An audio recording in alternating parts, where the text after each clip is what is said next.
نویں جماعت کے طلباء و طالبات آداب، آپ سب کا اردو سفر میں استقبال ہے۔ کھول لیجیے اپنی اردو کی نئی کتاب، سبق نمبر 11 جو ہے شاعری کی جو چیزیں ہوتی ہیں، تشبیہات و استعارات، اس کے بارے میں ہے اور لکھا ہے شبلی نعمانی نے۔ چلیں ان کا تعارف پڑھ لیتے ہیں جلدی سے۔ 1857 تاریخ پیدائش، 1914 تاریخ وفات۔ شبلی اعظم گڑھ کے خوشحال گھرانے میں پیدا ہوئے۔ 1884 یعنی 1884 میں انہوں نے علی گڑھ کالج کے شعبہ عربی فارسی میں ملازمت اختیار کر لی۔ یہاں انہوں نے سر سید اور کالج کے انگریز پرنسپل آرنلڈ کے زیر اثر نئے خیالات سے آگاہی حاصل کی، مطلب واقفیت حاصل کی۔ سر سید کی صحبت نے شبلی کے جوہر قابل کو اور بھی چمکا دیا، مطلب وہ تو پہلے سے ہی بہت ذہین تھے، بہت قابل تھے۔ جب سر سید کی انہیں وہ ملی، مجلس ملی، کمپنی ملی، تو وہ اور زیادہ آگے بڑھ گئے۔ علی گڑھ میں کئی سال رہنے کے بعد شبلی نے کچھ دن ریاست حیدرآباد کے دارالترجمہ میں کام کیا، پھر انہوں نے لکھنؤ میں ندوۃ العلماء کے نام سے ایک اعلیٰ درسگاہ قائم کی۔ یہ درسگاہ بہت کامیاب ہوئی اور اب بھی اپنی پوری شان کے ساتھ باقی ہے۔ ندوے سے الگ ہو کر شبلی نے اپنے وطن اعظم گڑھ میں دارالمصنفین کی بنیاد ڈالی۔ دار جو ہے اس میں عربی میں گھر کو کہتے ہیں، تو دارالترجمہ یہاں پہ ترجمہ وغیرہ ہوتا ہوگا شاید، دارالمصنفین یہاں پہ لکھنے والوں کی کچھ وہ ہوتے ہوں گے، کام ہوتے ہوں گے۔ یہ ایک علمی اور تحقیقی ادارہ ہے جو اب بھی موجود اور اپنے کام میں مصروف ہے۔ ٹھیک ہے، اس میں ہمیں 3 چیزیں یاد رکھنی ہے کہ انہوں نے ریاست حیدرآباد میں دارالترجمے میں کام کیا، پھر لکھنؤ میں ندوۃ العلماء بنایا جو ابھی تک قائم ہے اور اپنی مطلب بہت زیادہ خدمات انجام دے رہا ہے۔ اس کے بعد انہوں نے اعظم گڑھ میں دارالمصنفین کی بنیاد ڈالی۔ 19ویں صدی کے آخری 25 برسوں میں اردو علم و ادب کے میدان میں کئی غیر معمولی لوگ نمایاں ہوئے، مطلب بہت ایکسٹرا آرڈنری لوگ آئے۔ ان میں سے بعض مثلاً سر سید احمد، محمد حسین آزاد، الطاف حسین حالی اور نذیر احمد سے آپ واقف ہیں، مطلب آپ انہیں جانتے ہیں۔ شبلی ان سب سے بعد میں پیدا ہوئے اور انہوں نے ان سب سے کم عمر بھی پائی، مطلب یہ بہت بعد میں آئے، ان کا زمانہ بعد کا ہے، لیکن کارناموں کی ہمہ گیری کے اعتبار سے شبلی غالباً ان سب سے بڑھ کر ہیں، مطلب وہ اتنے قابل تھے، اتنے انہوں نے کارنامے انجام دیے کہ وہ ان سب سے افضل ہیں۔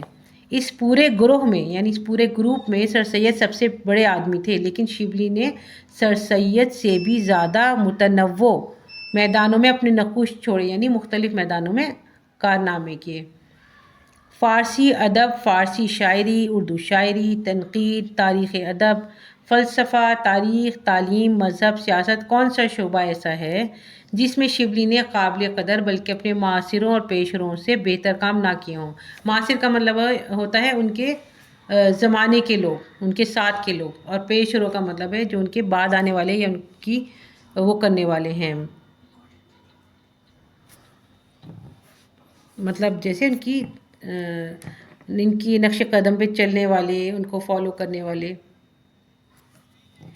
جدید اردو ادب اور تنقید پر شبلی نے گہرا اثر ڈالا۔ اگر حالی نے ادب کے سماجی مقصد اور اس کی اہمیت پر زور دیا اور اردو والوں کو مغربی تصورات سے روشناس کرایا، مطلب سر سید احمد خان نے نہیں، حالی نے جو ہے سماجی مقصد یعنی جو سوشل ہمارے کام ہوتے ہیں اس کے بارے میں اہمیت دی اور زور ڈالا، اور مغربی تصورات یعنی ویسٹرن خیالات کو بھی دکھایا، لوگوں کو روشناس کرایا، انہیں آگاہ کرایا۔ تو شبلی نے ادب کی خالص ادبی خوبصورتیوں پر زیادہ زور دیا۔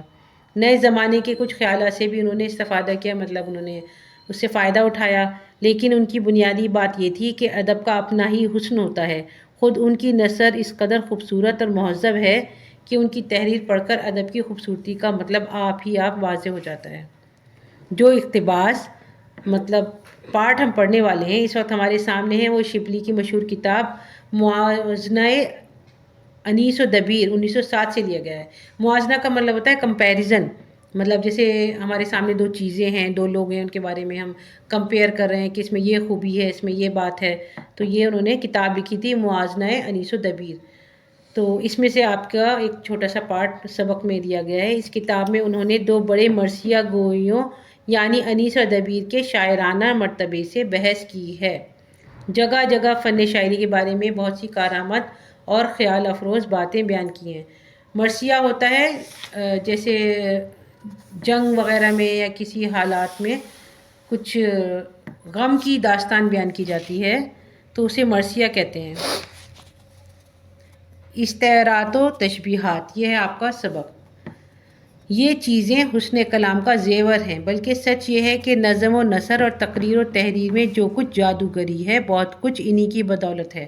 مطلب جیسے آپ جو بھی کوئی تحریر پڑھتے ہیں یا نظم پڑھتے ہیں اس میں کچھ چیزیں ہوتی ہیں، کچھ جیسے لکھنے والا کسی بات کو کسی سے تشبیہ دے دیتا ہے، سملر بتاتا ہے، یا کچھ قافیہ لفظ استعمال کرتا ہے، یا دو باتوں کو ایک ساتھ کر کے کچھ نیا وہ پیدا کرتا ہے، حسن پیدا کرتا ہے، تو یہ جو ہے ایک جادوگری کی طرح ہوتا ہے۔ پڑھنے والا اس کو محسوس کرتا ہے، لطف لیتا ہے۔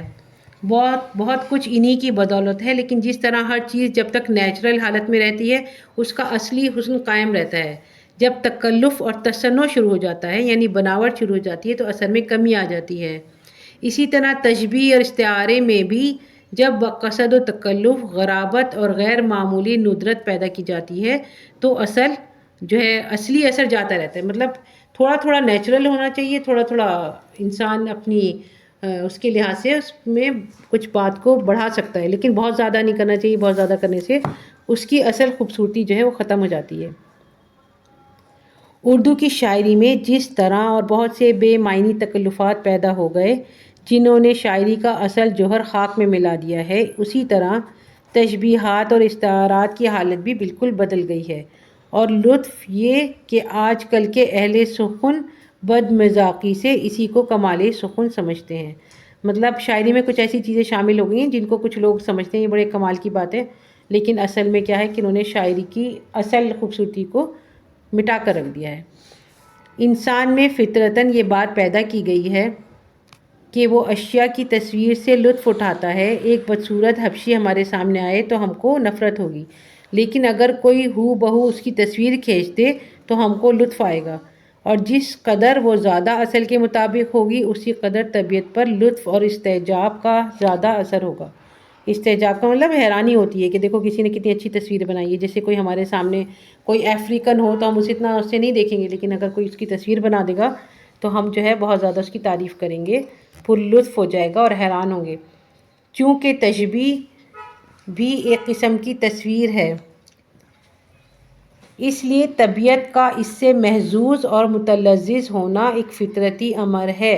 محظوظ کا مطلب ہوتا ہے لطف لینا، ٹھیک ہے، اور متلذذ ہونا یعنی جیسے کوئی چیز لذیذ ہوتی ہے ہم اس کے ذائقے کو محسوس کرتے ہیں، تو یہ ایک نیچرل بات ہے۔ تشبیہ کی دو قسمیں ہیں، مفرد اور مرکب۔ مفرد کیا ہے؟ جس طرح چہرے کو پھول سے تشبیہ دی جائے۔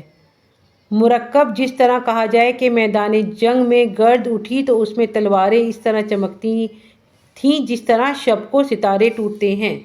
ٹھیک ہے، اس میں دو باتیں آ گئیں۔ مطلب مفرد میں تو بس ڈائریکٹ کہہ دیا کہ چہرہ اتنا خوبصورت ہے جیسے پھول، لیکن مرکب میں جو ہے یہ کہا گیا کہ میدان جنگ میں جو دھول اٹھی، گرد اٹھی تو اس میں تلواریں اس طرح چمکنے لگیں جیسے رات میں ستارے ٹوٹتے ہیں، تو دو باتیں کہہ دیں اس طرح۔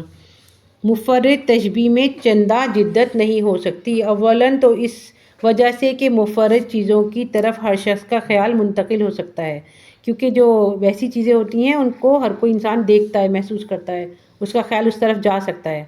ثانیاً یعنی دوسری بات یہ ہے کہ مدت سے شعراء اور اہل قلم اس قسم کی تشبیہ سے کام لے رہے ہیں، اس لیے عالم قدرت میں جو چیزیں تشبیہ کے قابل تھیں، یعنی ہمارے آس پاس نیچرل چیزیں جو ہمیں نظر آتی ہیں تو اکثر کام آ چکی۔ مثلاً چہرے کو پھول سے تشبیہ دیتے تھے، آفتاب، مہتاب، آئینے سے تشبیہ دے سکتے تھے، سو دفعہ دے چکے، مطلب بہت بار سب شاعر اس کو استعمال کر چکے۔ اب عالم فطرت میں کوئی نئی چیز پیدا ہو تو چہرے کی تشبیہ میں بھی جدت پیدا ہو۔ البتہ مرکب تشبیہ میں ہر وقت جدت پیدا ہو سکتی ہے، کیونکہ یہ ہمارا ایک خیال ہوتا ہے جو ایک بات کو ہم دوسری بات سے جوڑ لیتے ہیں اور اس میں کوئی اور نیا پن پیدا کر سکتے ہیں۔ کیونکہ اول تو ترکیب کی ہزاروں صورتیں ہیں، دوسرے یہ کہ چند اشیاء کی ترکیب سے جو مجموعی حیت پیدا ہوتی ہے اس کی طرف ہر شخص کا خیال منتقل نہیں ہو سکتا۔ مطلب جو سوچ رہا ہوتا ہے، جو دیکھ رہا ہوتا ہے، وہ اس کا دماغ ہی اس کو کچھ کہیں لے جاتا ہے کسی اور رخ پہ اور کوئی نئی بات پیدا کر سکتا ہے۔ مفرد میں یہ ہے کہ جو نیچرل چیزیں ہیں اس سے انسان دیکھ کے کسی کو تشبیہ دے سکتا ہے، جیسے کہہ دیتے ہیں کہ یہ چیز جو ہے پھول کی طرح بالکل کومل ہے، نرم ہے اور سورج کی طرح چمکدار ہے، چاند کی طرح روشن ہے، لیکن مرکب تشبیہ میں جو بات پیدا ہوگی وہ انسان کا اپنا امیجینیشن ہوگا، اپنا مطلب تصور ہوگا جو وہ خود ہی کر سکتا ہے، ہر انسان نہیں کر سکتا۔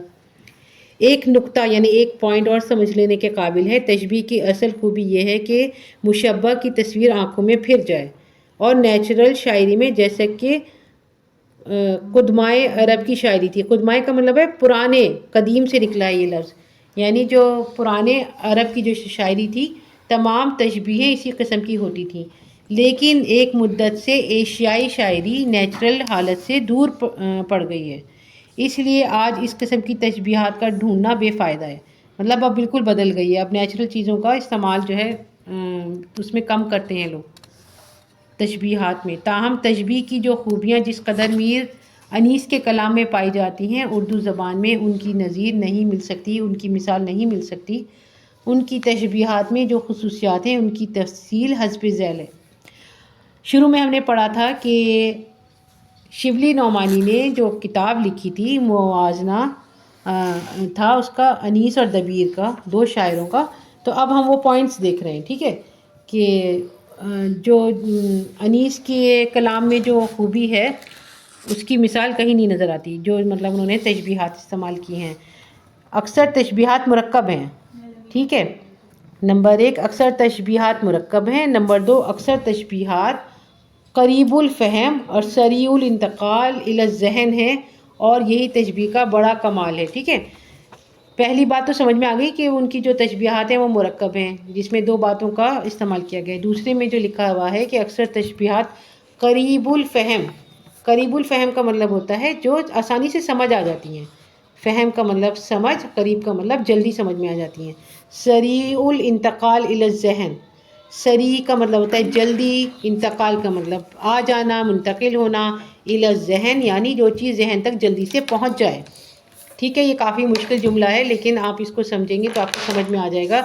اب یہ جملہ آپ کے قریب الفہم ہو گیا کہ قریب الفہم اور سریع الانتقال الی الذہن ہے، اس کو اگر ہم سمجھیں گے تو یہ آسانی سے ہمارے قریب الفہم ہو جائے گا کہ جو انہوں نے تشبیہات استعمال کی وہ جلدی سے دماغ میں منتقل ہو جاتی ہیں، دماغ میں منتقل ہو کر ہمیں سمجھ میں آ جاتی ہیں، اور یہی تشبیہ کا بڑا کمال ہے۔ چلیں پوائنٹ نمبر 3 کیا لکھا ہے کہ علماء معنی نے لکھا ہے کہ تشبیہ کی غرض کبھی مشبہ کی رفعت اور حسن، اور کبھی تحقیر اور ذلت، اور کبھی رعب اور ہیبت ہوتی ہے۔ مطلب جب تشبیہ بیان کر رہے ہوتے ہیں نا تو اس کا مطلب کیا ہوتا ہے، اس کی غرض کیا ہوتی ہے کہ اس کو بلند کیا جائے، یا اس کی تعریف کی جائے، اس کی خوبصورتی بیان کی جائے، یا اس کی تحقیر بھی ہو سکتی ہے۔ مطلب جیسے ہم نے گرامر میں بھی پڑھا ہے کہ اسم صفت میں جو ہے اچھائی برائی بھی ہو سکتی ہے، تو اسی طرح اس میں یہ بھی ہو سکتا ہے کہ ہم اس کی تحقیر کر رہے ہوں، ذلت کر رہے ہوں، یا رعب و ہیبت مطلب بتا رہے ہوں۔ یہ باتیں میر انیس کی تشبیہات میں کمال کے درجے میں پائی جاتی ہیں۔ مثلاً حضرت عباس رضی اللہ تعالیٰ عنہ پر جب ہر طرف سے برچھیاں چلنے لگی ہیں تو اس حالت کو اس طرح ظاہر کیا ہے۔ چلے شعر لکھا ہوا ہے، یوں برچھیاں تھیں چار طرف اس جناب کے، جیسے کرن نکلتی ہے گرد آفتاب سے۔ برچھیوں سے زخمی ہونا شکست اور مغلوبیت کی حالت ہے، اس لیے اس کے بیان کرنے سے ذلت کا خیال پیدا ہوتا ہے، لیکن اس تشبیہ نے حالت بدل دی کہ برچھیاں جو ہیں ان کی طرف سے ایسے آ رہی تھیں جیسے کرن نکلتی ہے گرد آفتاب سے، سورج میں سے ایک جیسے کرن نکلتی ہے۔ تو انہوں نے یہ کہا کہ جیسے جب برچھیاں لگ رہی ہوتی ہیں، کوئی زخمی ہوتا ہے، کوئی شکست کھا رہا ہوتا ہے، غالب ہو رہے ہوتے ہیں اس کے اوپر دشمن، لیکن انہوں نے کیا کیا کہ ایسی تشبیہ استعمال کی جس سے تعریف ہو گئی کہ وہ اس طرح نکل رہی تھی جیسے آفتاب سے سورج کی کرن نکلتی ہے۔ یا مثلاً جب حضرت عباس رضی اللہ تعالیٰ عنہ کے دونوں ہاتھ تلوار سے کٹ کر گر پڑے اور انہوں نے مشق کو دانتوں سے پکڑ لیا تو اس حالت کی تصویر اس طرح کھینچی ہے، مشکیزہ تھا کہ شیر کے منہ میں شکار تھا۔ مشکیزے کا منہ میں لینا ایک بدنما صورت ہے، لیکن اس تشبیہ نے بدنمائی کے بجائے شان پیدا کر دی، مطلب اس کی بات کو بدل دیا، برائی کو اچھائی کی طرف تبدیل کر دیا۔ یا مثلاً جب تمام اہل بیت ایک ہی رسی میں قید کیے گئے ہیں، تو اس حالت کو اس طرح بیان کیا ہے: گردنیں 12 اسیروں کی ہیں اور ایک رسن، جس طرح رشتہ گلدستہ میں گلہائے چمن۔ اسیر کا مطلب ہوتا ہے قیدی، گردنیں 12 اسیروں کی مطلب تمام اہل بیت جو ہیں ایک رسی میں قید کر لی گئے۔ تو یہ ایک عجیب سی حالت تھی، لیکن انہوں نے کو بدل کے ایک اچھی بات میں کر دیا کہ ایسا ہو گیا جیسے کہ گلدستے میں چمن کے جو ہے باغ کے پھول ہوتے ہیں۔ رسی میں باندھ جانا، اور وہ بھی ایک ہی رسی میں، بظاہر نہایت ذلت نما حالت ہے، لیکن تشبیہ نے بدنمائی کو کیا کر دیا؟ اچھائی میں بدل دیا، حسن میں بدل دیا۔ یا مثلاً یہ شعر: مقتل میں کیا ہجوم تھا اس نور عین پر، پروانے گر رہے تھے چراغ حسین پر۔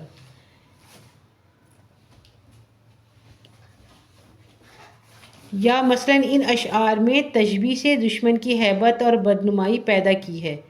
کہتی تھی یہ زرہ بدن بد خصال میں، پکڑا ہے پہلے مست کو لوہے کے جال میں۔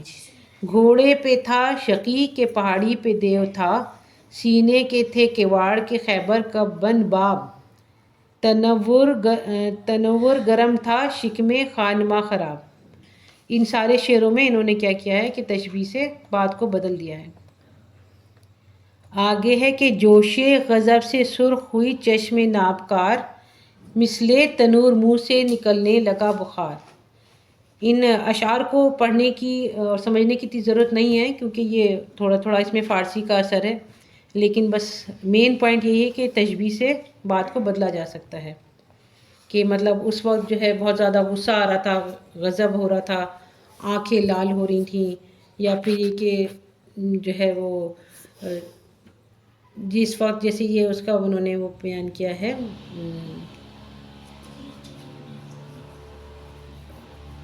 محرم کے ٹائم کا جو واقعہ تھا اس کے بارے میں انہوں نے لکھا ہے کہ حضرت عباس کی کیا حالت تھی، اور حضرت حسین رضی اللہ تعالیٰ عنہ کو کس طرح کیا کیا کیا لوگوں نے۔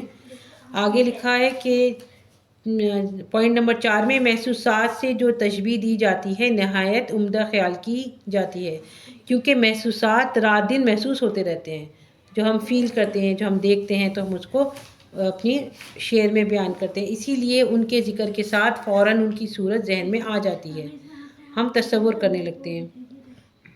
اسی لیے مشبہ کی تصویر بھی آنکھوں میں پھر جاتی ہے۔ اس قسم کی تشبیہات میر انیس کے ہاں کثرت سے ہیں۔ مثلاً بھاگڑ اور اضطراب کا بیان، مطلب بھاگ دوڑ اور پریشانی کا عالم انہوں نے کیسے بتایا: یوں روح کے طائر تن و سر چھوڑ کے بھاگے، جیسے کوئی بھونچال میں گھر چھوڑ کے بھاگے۔ طائر کا مطلب ہوتا ہے پرندہ، اور پرندہ اپنے جیسے پریشانی میں بھاگے گا تو انہوں نے یہ کہا کہ اپنا جسم اور پر سب چھوڑ کے بھاگ جائے گا، اپنا ضروری سامان جیسے کوئی چھوڑ کے بھاگ جائے، جیسے کوئی پریشانی آ جاتی ہے تو کوئی بھونچال آ جاتا ہے، کوئی آفت آ جاتی ہے تو انسان گھر سے ایسے بھاگتا ہے پریشانی میں، تو انہوں نے جو ہے اس میں اس طرح بیان کیا ہے۔ تلوار کی تعریف کیسے کی انہوں نے: جو شن کو کاٹ جاتی تھی یوں آ کے اوج سے، پیراق جس طرح نکل آتا ہے موج سے۔ کالی وہ ڈانڈ اور وہ چمکتی ہوئی سینہ، غل تھا کہ اژدہا ہے نکالے ہوئے زباں۔ یا مثلاً دو حریف برچھیوں سے ایک دوسرے پر وار کر رہے ہیں اور برچھیوں کی انیاں باہم ٹکراتی ہیں۔ انیاں کا مطلب ہوتا ہے اس کی نوک، مطلب برچھیاں جو ہوتی ہیں یا تلواریں ہوتی ہیں اس کا جو آگے کا حصہ ہوتا ہے جو بہت شارپ ہوتا ہے وہ ٹکراتی ہیں۔ دو سانپ گد گئے تھے زبانیں نکال کے، ان کو اس طرح کہا کہ جیسے تلواروں میں سے دو ایسے لگ رہا ہے سانپ ہیں اور ان کی زبانیں نکلی ہوئی ہیں۔ اسی حالت کی ایک اور تشبیہ: شمعوں کی تھیں لویں کہ ملیں اور جدا ہوئیں۔ تعزیہ خانے میں لوگوں کا سیاہ ماتمی لباس، مطلب جہاں لوگ افسوس کر رہے ہوتے ہیں اور سیاہ لباس پہنا ہوتا ہے، ماتمی لباس پہنا ہوتا ہے۔ تعزیہ خانے مطلب ایک جگہ ہوتی ہے جہاں پہ وہ افسوس کر رہے ہوتے ہیں۔ مردم سیاہ پوش ہیں سب اور گھر سفید، جیسے بیاض چشم ادھر اور ادھر سفید۔ اب انہوں نے اس میں ایسے کہہ دیا کہ جیسے گھر تو سفید ہیں اور لوگوں نے لباس جو ہے وہ کالے پہنے ہوئے ہیں، جیسے ہماری آنکھ ہوتی ہے، بیاض چشم آدھی جو ہے وہ سفید ہوتی ہے زیادہ تر، اور جو بیچ میں حصہ ہوتا ہے ہماری پتلی ہوتی ہے وہ کالی ہوتی ہے۔ حضرت علی اکبر کا چھوٹا سا نیزہ دشمن کے بھالے سے ٹکراتا ہے، گل تھا کہ اژدہے سے وہ افعی لپٹ گیا۔ ٹھیک ہے، انہوں نے کہیں کہیں جگہ اژدہا لفظ استعمال کیا ہے، یعنی بڑا سانپ۔ تلواروں کو اور جو ہتھیار استعمال ہو رہے تھے انہیں سانپ سے تشبیہ دی ہے۔ ٹھیک ہے،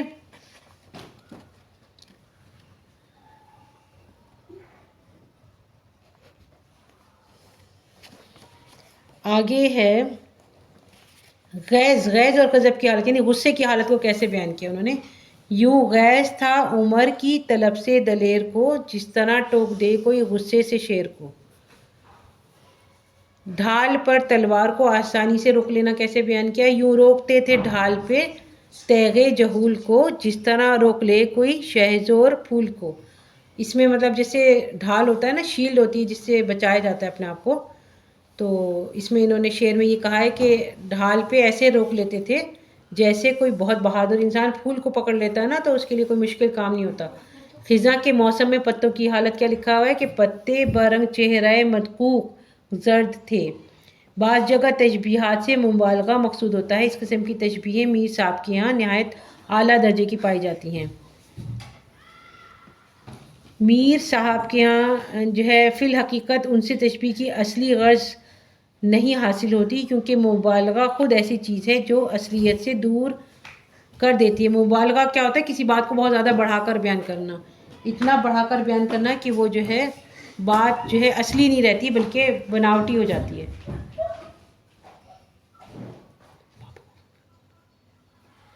تو وہ بہت زیادہ صحیح نہیں ہوتا ہے۔ گرمی کی شدت کا بیان جیسے انہوں نے کیسے کیا۔ گرداب پر تھا شعلہ جوالاں کا گھما، انگارے تھے حباب تو پانی شرر فشاں۔ منہ سے نکل پڑی تھی ہر ایک موج کی زباں، تہ میں تھے سب نہنگ مگر تھی لبوں پہ جاں۔ پانی تھا آگ گرمی روزے حساب تھی، ماہی جو سیخ موج تک آئی کباب تھی۔ اب اس میں دیکھیں، اس میں انہوں نے کہا ہے کہ اتنی زیادہ گرمی ہو رہی تھی کہ جو حباب ہوتے ہیں یعنی بلبلے ہوتے ہیں وہ بھی انگارے بن رہے تھے، اور پانی جو ہے وہ بہت زیادہ ابلا وسا ہو رہا تھا، اور منہ سے جو ہے جو بھی موج جاتی تھی اس کے منہ سے جو ہے وہ آ نکلتی تھی، اور سب کے لبوں پر جو ہے گرمی کا فسانہ تھا، اور پانی بھی بہت آگ برسا رہا تھا۔ بہت زیادہ گرمی جو تھی وہ تھی۔ روزے حساب مطلب جیسے قیامت کی گرمی، اور ماہی کا مطلب ہے مچھلی جو پانی میں تھی وہ گرم پانی کی وجہ سے ایک طریقے سے بھن جاتی تھی، کباب بن جاتی تھی۔ تو اس میں بہت زیادہ مبالغہ آ رہی ہے۔ مبالغہ کا مطلب بات کو بہت زیادہ بڑھا کر بیان کرنا۔ آگے ہے حسن التعلیل، یہ ایک لطیف صنعت ہے، مطلب ایک بہت اچھی ہے۔ اس کی در حقیقت یہ ہے کہ شاعر ایک ایسی چیز کو کسی چیز کی علت فرض کرتا ہے جو در حقیقت اس کی علت نہیں۔ مثلاً بھلائی جو کرے دنیا میں ہووے وہ پامال، بسان ہادہ کسی کو تو راہ مت بتلا، بسان ہادہ کسی کو تو راہ مت بتلا۔ مطلب اس میں یہ کہہ رہے ہیں کہ جو اچھائی کرتا ہے نا وہ نقصان ہی اٹھاتا ہے۔ بھلائی جو کرے دنیا میں ہووے وہ پامال، اب یہ بات کہنے میں بھی آنے لگی ہے، لوگ اکثر یہ کہتے ہیں سنتے ہیں کہ بس آج کل تو اچھائی کا زمانہ ہی نہیں رہا، کسی کے ساتھ اچھا کام کرو تو کوئی فائدہ نہیں ہے، تو اگر تمہیں کسی کو راستہ بھی بتانا ہے تو مت بتاؤ، بس تم اپنے کام سے کام رکھو۔ جادہ لکھا ہوا ہے یہ، اچھا تو یہ یہاں پیچھے نقطہ نہیں تھا نا، تو اصل میں یہ جادہ لفظ ہے، جادہ یعنی راستہ، پامال ہوتا ہے۔ شاعر اس کی یہ وجہ قرار دیتا ہے کہ راستہ لوگوں سے بھلائی کرتا ہے، اس لیے پامال ہے۔ مطلب راستہ جو ہوتا ہے نا، جو ہم جس پہ چل کر جاتے ہیں وہ ہمیں راستہ بتا رہا ہوتا ہے ایک طرح سے، اور ہم اس پہ چل کے جا رہے ہیں، فائدہ اٹھا رہے ہیں، لیکن وہ بیچارہ پامال ہو رہا ہے۔ یہ ایک قسم کی تخیل ہے، ایک قسم کا امیجینیشن ہے، اور اس لحاظ سے یہ صنعت عین شاعری ہے، کیونکہ شاعری جو ہے در حقیقت تخیل کا نام ہے۔ شاعر کیا سوچ رہا ہے، کیا اس کے دماغ میں نئی بات آ رہی ہے، کیا چیز اس نے دیکھ کے کچھ اور مطلب امیجینیشن سے کچھ اور بات بنا لی، یہ شاعری یہی ہوتی ہے اصل میں۔ اس صنعت میں اس وقت زیادہ لطافت پیدا ہو جاتی ہے جب وہ وصف بھی جس کی علت بیان کی کرنی ہے تخیل پر مبنی ہو۔ مثلاً میر انیس کا یہ شعر: ڈر سے ہوا فرات کی موجوں کو اضطراب، اور آب میں سروں کو چھپانے لگے حباب۔ فرات دریا کا نام ہے، وہ کہہ رہے ہیں کہ فرات کا جو دریا ہے اس میں جو موجیں ہیں ان کو اتنا زیادہ ڈر لگ رہا ہے، وہ اتنی اضطراب میں ہیں کہ وہ جو ہے اس میں بلبلے جو ہوتے ہیں نا پانی کے، وہ بھی اندر جانے لگے اور اپنے آپ کو چھپانے لگے، اپنے سروں کو پانی میں چھپانے لگے، مطلب انہیں اتنا زیادہ ڈر لگ رہا تھا کہ وہ ڈر کے مارے چھپ گئے۔ موجوں کے اضطراب اور حباب کے سر چھپانے کی علت ڈر اور خوف کو قرار دیا ہے، لیکن موج کا اضطراب اور حباب کا پانی میں سر چھپانا ویسے دیکھا جائے تو کوئی نیچرل بات نہیں ہے، کوئی واقعی چیز نہیں، لیکن شاعر نے موج کی حرکت کو اضطراب قرار دیا ہے۔ جیسے جو لہریں ہوتی ہیں وہ ہل رہی ہوتی ہیں، تو شاعر نے یہ کہا کہ وہ اضطراب میں ہیں، یعنی پریشانی میں ہیں۔